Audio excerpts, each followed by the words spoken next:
పెళ్ళైనా పండగైనా వేడుక ఏదైనా పట్టుచీరల ప్రత్యేక వేదిక వారాహి సిల్క్స్.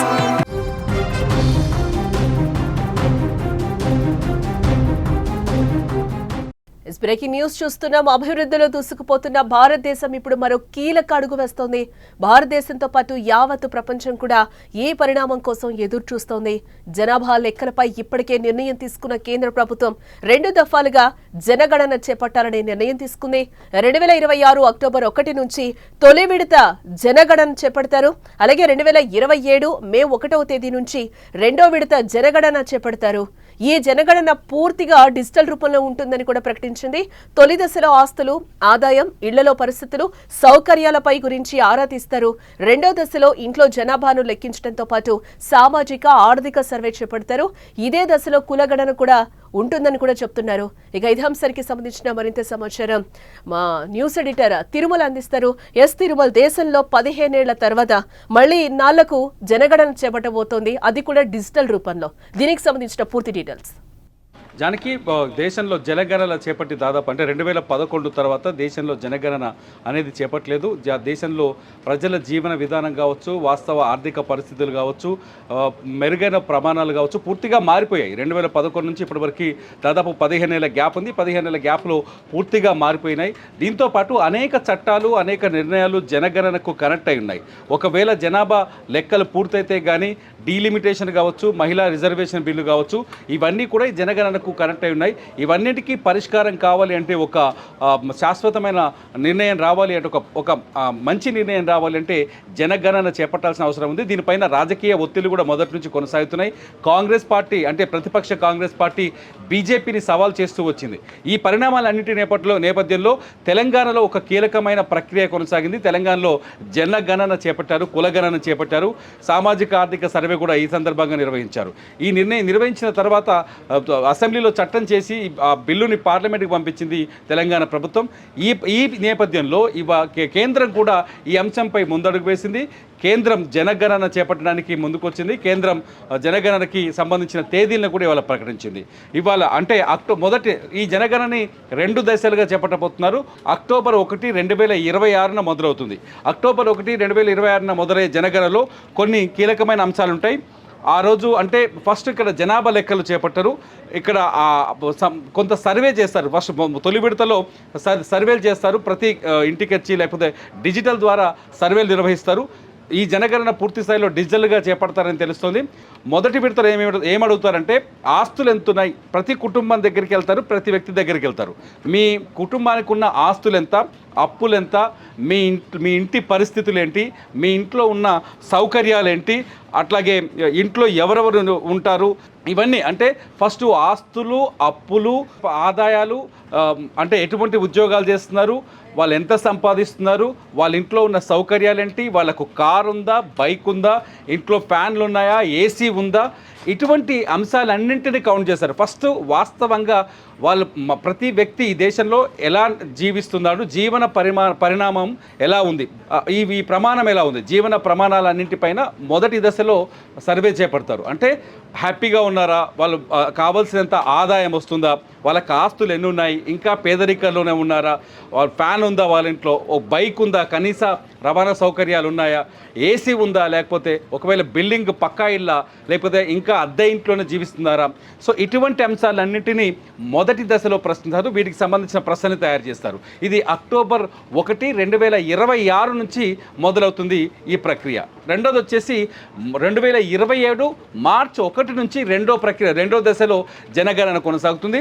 ఈ మార్చి 2027 మార్చి 1వ తేదీ నుంచి కొన్ని కీలకమైన అంశాలు కూడా ఉంటాయి జనగణనలో. ఫస్ట్ జనాభాను లెక్కిస్తారు. అంటే మొత్తం దేశవ్యాప్తంగా ఎంతమంది జనాభా ఉన్నారు, ఒక ఇంట్లో ఎంతమంది ఉంటున్నారు, వాళ్ళ పెళ్ళిళ్ళేంటి, వాళ్ళ పిల్లల పరిస్థితులేంటి, ఇవన్నింటినీ రెండో దశలో చెక్ చేస్తారు. దీంతోపాటు ఆ ఇంట్లో నివసిస్తున్న వ్యక్తుల యొక్క వ్యక్తిగత వివరాలు కూడా సేకరిస్తారు. అంటే అనారోగ్యంతో ఉన్నారా, లేకపోతే ఆరోగ్యంగా ఉన్నారా, ప్రతిరోజు పనికి వెళ్తాడా, లేకపోతే వారానికి ఎన్ని రోజులు పని చేస్తాడు, ఎటువంటి ఉద్యోగం చేస్తున్నాడు, భవిష్యత్తులో ఉద్యోగానికి ఎటువంటి గ్రోత్ వచ్చే అవకాశం ఉంది, ఆ ఇంట్లో ఉన్న వాళ్ళ ఆర్థిక పరిస్థితి ఏంటి, ఈ అంశాలన్నింటినీ రెండో దశలో జనాభా లెక్కలతో పాటు చేపడతారు.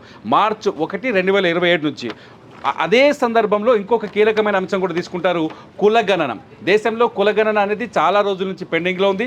భారతదేశానికి స్వతంత్రం వచ్చినప్పటి నుంచి ఇంతవరకు భారతదేశంలో ఎన్ని కులాలు ఉన్నాయి లెక్కలు ఉన్నాయి, కానీ ఏ కులాల జనాభా ఎంత ఉంది, ఆ రిజర్వేషన్ అంశానికి సంబంధించిన లింకు దీనికి ఉంది కాబట్టి కులాల లెక్కన కూడా తీస్తారు. సో ఆ కులాల పొజిషన్ ఏంటి, వాళ్ళ ఆర్థిక స్థితిగతులు ఏంటి, ఏ కులంలో ఉన్న జనాభా ఎక్కువగా ఆర్థికంగా స్థిరపడింది లేకపోతే ఇంకా ఆర్థికంగా వెనుకబడింది, ఇటువంటి అంశాలన్నింటినీ 2027 మార్చి 1వ తేదీ నుంచి చేపడతారు. ఈ జనగణన ద్వారా అంటే మొత్తం సామాజిక ఆర్థిక సర్వేతో పాటు కులగణన కూడా పూర్తి చేయబోతున్నారు. ఈ ప్రక్రియ 2026 అక్టోబర్ 1 నుంచి మొదలవుతుందని చెప్పాలి అఫీషియల్గా.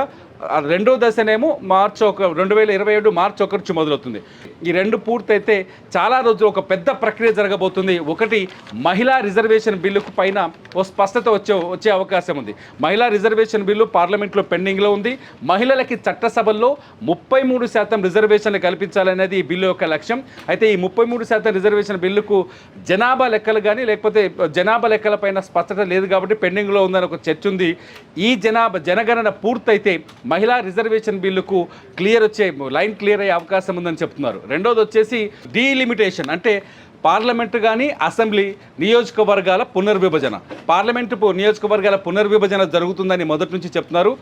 జనాభా లెక్కలు పూర్తయితే పార్లమెంటు నియోజకవర్గాల పునర్విభజనకి పూర్తి అవకాశం వచ్చే ఛాన్సెస్ కనిపిస్తున్నాయి.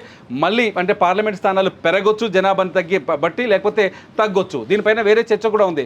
సౌత్లో అంటే దక్షిణ భారతదేశంలో పార్లమెంటు నియోజకవర్గాల సంఖ్య తగ్గించే ప్రయత్నం జరుగుతుందంటూ గతంలో తమిళనాడు సీఎం స్టాలిన్ కావచ్చు, మన తెలంగాణ నుంచి బీఆర్ఎస్ వర్కింగ్ ప్రెసిడెంట్ కేటీఆర్ కావచ్చు, తెలంగాణ ముఖ్యమంత్రి రేవంత్ రెడ్డి, అంటే దక్షిణ భారతదేశానికి సంబంధించిన ముఖ్యమంత్రులంతా గతంలో స్టాలిన్ నిర్వహించిన ఒక సమావేశానికి హాజరయ్యారు. చెన్నైలో సమావేశానికి హాజరై దక్షిణ భారతదేశానికి అన్యాయం జరిగే అవకాశం ఉందని ఒక చర్చలు లేవనెత్తారు. ఈ చర్చ ఇంకా లైవ్లో ఉంది.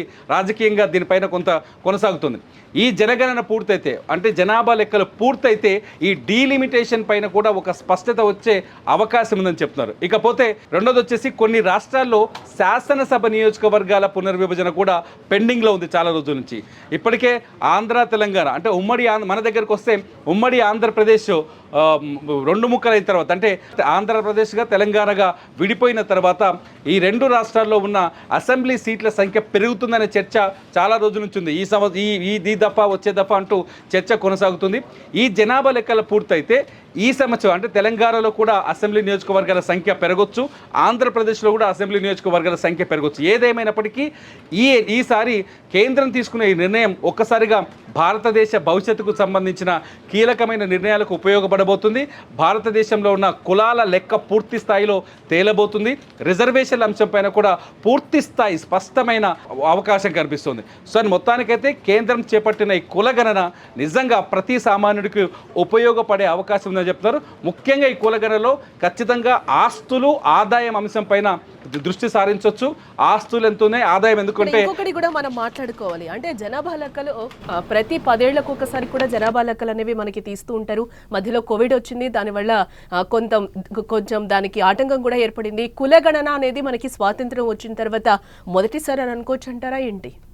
ఎగ్జాక్ట్లీ, స్వాతంత్రం వచ్చిన తర్వాత కులగణన మొదటిసారి అని చెప్తున్నారు. ఏ కులాలు ఎంతున్నాయి ఈ దేశంలో, మొత్తం భారతదేశ వ్యాప్తంగా ఏ కులాలు, బీసీ, ఎస్సీ, ఎస్టీ, ఇట్లా ఈ కులాలన్నీ ఫార్వర్డ్ క్యాస్ట్ మొత్తం ఏ కులాలు ఏ స్థాయిలో ఉన్నాయి, వాళ్ళ ఆర్థిక పరిస్థితి ఏంటి, సామాజిక పరిస్థితి ఏంటి, వాళ్ళ జనాభా అనుసారం వాళ్ళకు రిజర్వేషన్లు దక్కుతున్నాయా లేదా, ఈ అంశాలన్నింటిపైన స్పష్టత తీసుకునేందుకే ఈసారి కులగణన కూడా చేపట్టబోతున్నారు. కులగణన చేపట్టడం వల్ల మన దేశంలో కులాల వారీగా అందుతున్న ప్రయోజనాలు ప్రతి సామాన్యుడికి, వాళ్ళ కులాలకి కేటాయించిన రిజర్వేషన్లు కావచ్చు, ఆ కులానికి సంబంధించిన ప్రతి ప్రయోజనాన్ని ప్రతి చివరి వ్యక్తికి అందించే అవకాశం ఉంటుందని కేంద్రం భావిస్తుంది. మొత్తానికి జనగణనతో పాటు సామాజిక ఆర్థిక సర్వేతో పాటు కులగణన కూడా పూర్తి చేసేందుకు కేంద్రం ప్రక్రియనైతే మొదలుపెట్టిందని చెప్పాలి. జానకి.